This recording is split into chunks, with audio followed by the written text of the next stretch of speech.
My name is Lorraine. I've been a nurse for over 15 years. To take care of our children, we always need to make sure that they stay safe and keeping them from certain illnesses and diseases, and vaccines were one of the things that I never really questioned. When I had my daughter, she was born healthy. 7 hours after her 6-month shots, I noticed there was some twitching on the right side of her body. She was still looking at us, very aware, and I said, "She's having a seizure." What's wrong, baby? Oh my gosh, Papa! No. My baby. Yes, I did. Oh my gosh, my baby. My baby. I was videotaping, and just to make sure that I can show the doctor what it looked like. When the paramedics got there, they reassured me that, this is common. Febrile seizures are very common in kids.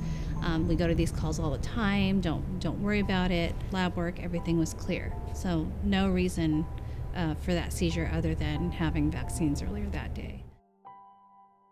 The next day, she's staring off a little bit. I was a little concerned because she wasn't really responding, but it was just like a little stare off. And we brought her back to the emergency room. They said it's probably another febrile seizure because she just was recently vaccinated. Brought her home. The next week, had another seizure. A few days after, another seizure. And the seizures kept coming. They were lasting about 30 minutes each. Very hard to stop. We had to call 911 each time, so we were in the hospital quite often after that all happened.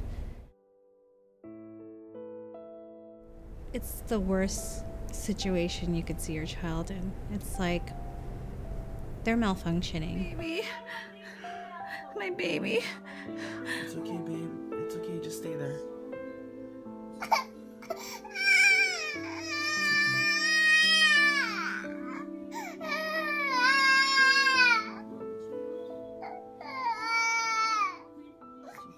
But after, dealing with it for so long, now she has multiple seizure types, so you have to treat each one differently. Not one medication stops all of them. We're just always constantly trying to help her through life. Like, it really feels like she's not at the level she should be, like, on an average. She's not like, oh, this is what a 4-year-old should do. This is what a 5-year-old should do. She's at her own pace. She's gonna live her own life. We're gonna help her live it the best as possible. And she's happy, and that's really all that matters. But she does live a hard life. And just everything that we've been faced with, we don't need one more problem. We don't need this to be another problem that we have to fight for.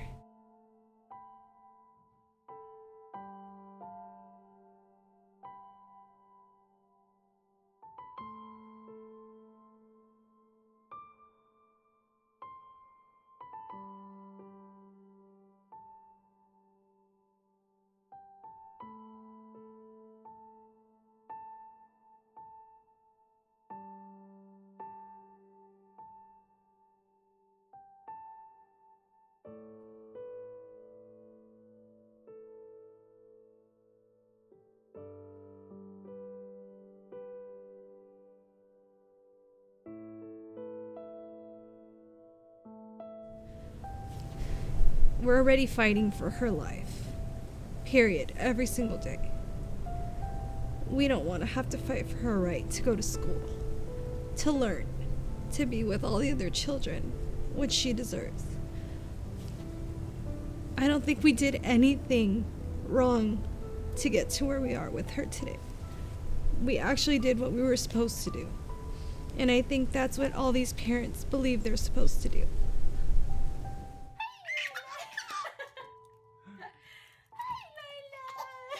If I could give one piece of advice to all these parents, it would just be to research and know what you're getting into. Know that this is not just a thing that you're supposed to do.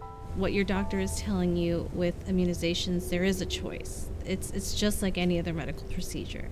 It's just really hard when vaccine mandates are not giving you that option and not giving you that choice. As a nurse or a health advocate, you were always taught to respect that patient's decision of refusal.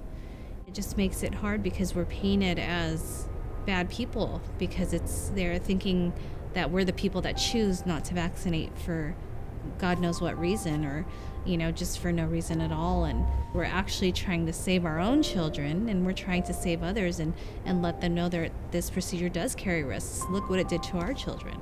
This is a matter of medical freedom and maintaining that, because we need to be able to make those decisions for our children and for ourselves.